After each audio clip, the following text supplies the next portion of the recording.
Monsters of varying types have haunted humanity since the first Homo sapiens began telling stories around the fire.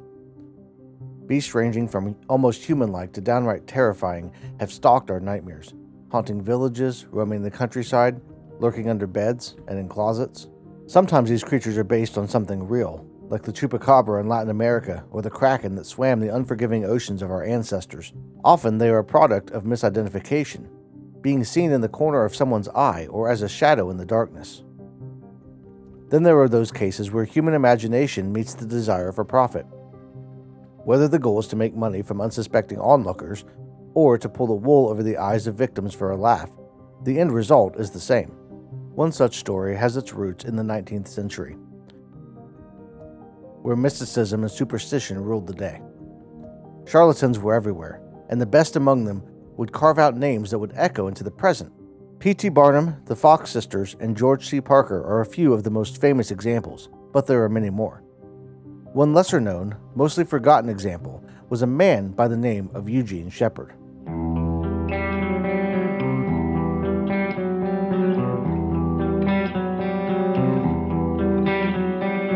Eugene was a land surveyor and timber cruiser out of Rhinelander, Wisconsin, in the late 19th century.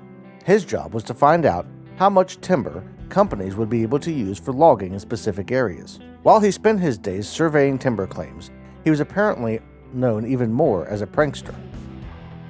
In 1893, he put together a group of men to pull off what would become one of his biggest pranks. Some kind of creature had supposedly been terrorizing the locals in Rhinelander, and Eugene claimed it was none other than the infamous Hodag.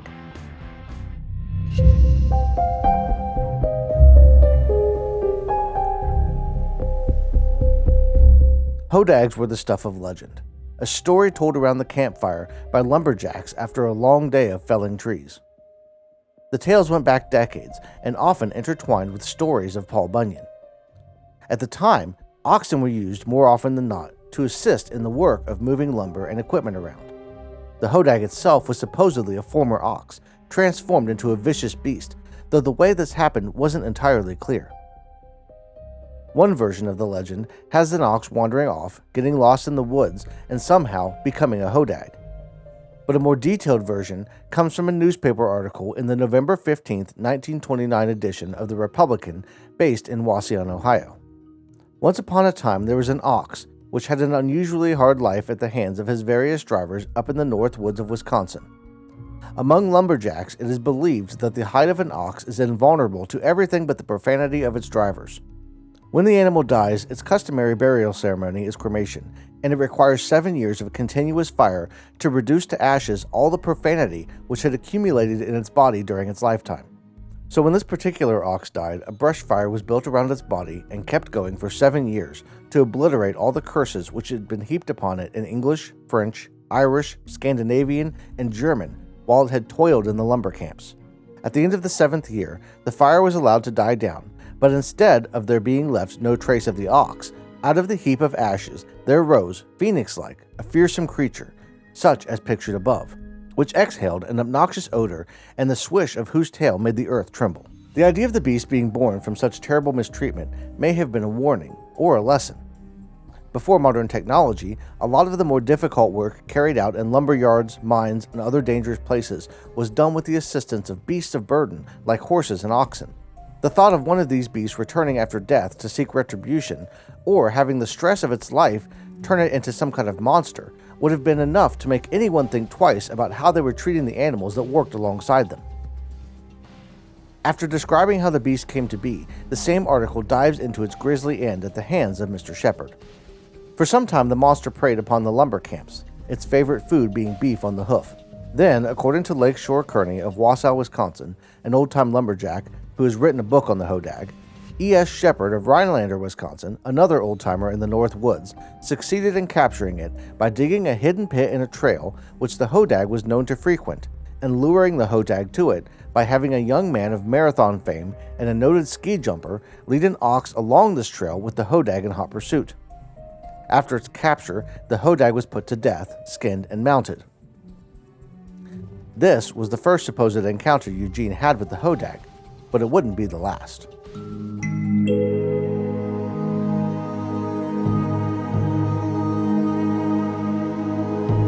Even as the article says the body was skinned and mounted, there was some conflicting reporting. The official story, from the group themselves, was that dynamite was needed to end the beast's life. Explosives don't usually leave a lot to look at, but they were still able to show off the body in pictures. But a dead body of a monster only holds headlines for so long, and by 1896, Eugene was searching once again for the spotlight. This time, though, he would provide more than a corpse. The story went that Eugene had enlisted the help of several bear wrestlers, leading them to the den of the beast in an attempt to take it alive. Dousing a rag in chloroform and attaching it to the end of a pole, the men slowly moved into place. Inch by inch, they brought the wet cloth up to the monster's face, placing it just right and knocking the creature out with the fumes. Placing the now docile body in a cage, Eugene was able to secure it in the shed next to his house, offering people the chance to see a real live Hodag, for a small fee, of course. People came from far and wide, and the media frenzy was even bigger than before. Newspapers all over the country reported the story, capturing the attention of everyone from the average denizen to scientists at the Smithsonian Institute in Washington, D.C. And it was this last group that would bring the whole house of cards tumbling down. As more and more scientists and people in the academic community requested access to the amazing discovery, Eugene had to come clean. The whole thing had been a hoax. He would line up groups, selling them the story and a chance to see the beast through a small hole in the shed it was caged in. As they looked on in shock, his sons would manipulate a system of pulleys to make it look like the monster was moving around, increasing the movement to match the noise of the crowd as if they were riling it up.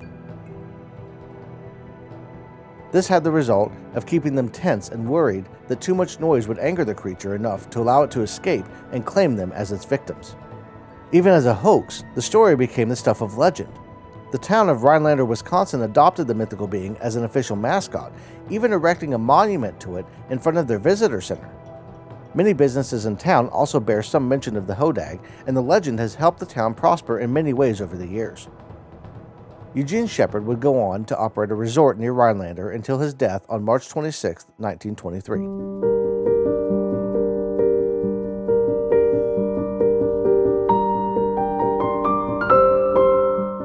Hoaxes surrounding mythical creatures and legends tend to gain more traction thanks to our desire to make the world more interesting. Evidence that a myth is more than just a story gets people excited, and it's natural that people would want to believe even the wildest claims when they lean into the fantastical. And the desire to believe the unbelievable is nothing new. Even before Eugene Shepard, the Hodag was supposedly being held in captivity and available to be seen for the right price in other places, as evidenced by an article shown in papers nationwide in 1889. From the December 26, 1889 edition of The Pick and Gad out of Shalsburg, Wisconsin, a story titled "The Hodag Was Sick." "We had 49 minutes to wait at the depot in St. Thomas," says the New York Sun, "and everybody was taking it easy, when a young man from the farm, who was drawn there out of curiosity perhaps, walked up to a well-dressed man who was pacing up and down and began, 'Say, isn't your name French?' 'It is, sir,' was the reply.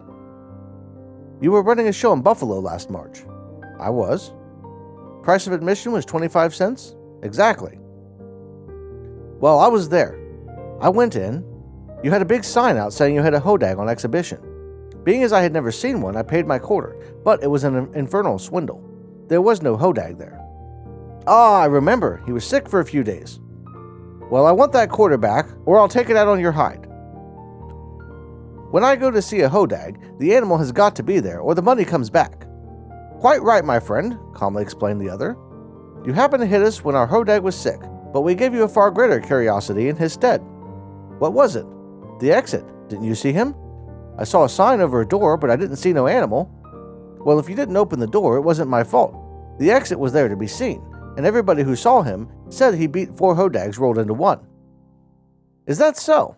Well, I was in too much of a hurry, I guess, and if I have hurt your feeling, I beg your pardon. An exit isn't a Hodag, but if you were doing the best you could, I have nothing to say.'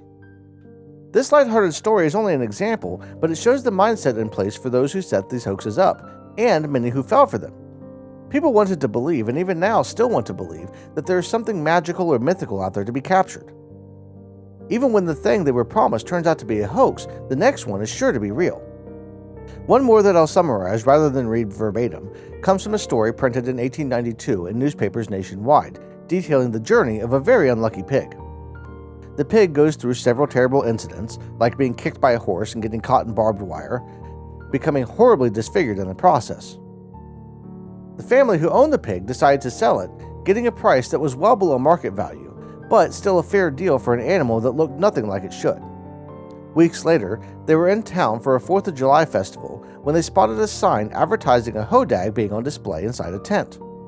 Wanting to make sure the family saw the creature and afraid they would be the only ones to miss out, the father pays the entry fee for himself, his wife, and their children.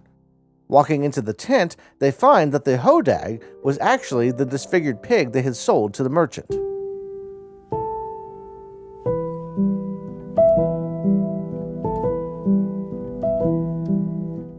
At the end of the day, the moral of both stories, as well as the real situation with Eugene Shepard, is to be skeptical of claims that people make.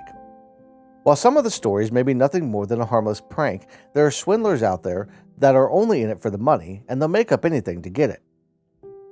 It's easier nowadays to check the truth of claims than it was a century ago, but that doesn't mean it isn't just as easy to fall for things now as it was back then. I want to thank you for joining me for this episode of Legends and Tales. These videos take a lot of time to put together, and leaving a like lets me know that the effort was worth it. You can subscribe to the channel to keep up whenever I drop new videos, and there's a whole playlist of videos like this one where I delve into other legends and share the true history behind stories that you may or may not have heard growing up in Ohio and surrounding states. I've also got a Patreon where I share videos early as well as snippets of my upcoming books and other works. So check that out if you'd like to chip in and help me keep making things like this. I hope you all have a great rest of your day, and I'll see you in the next one.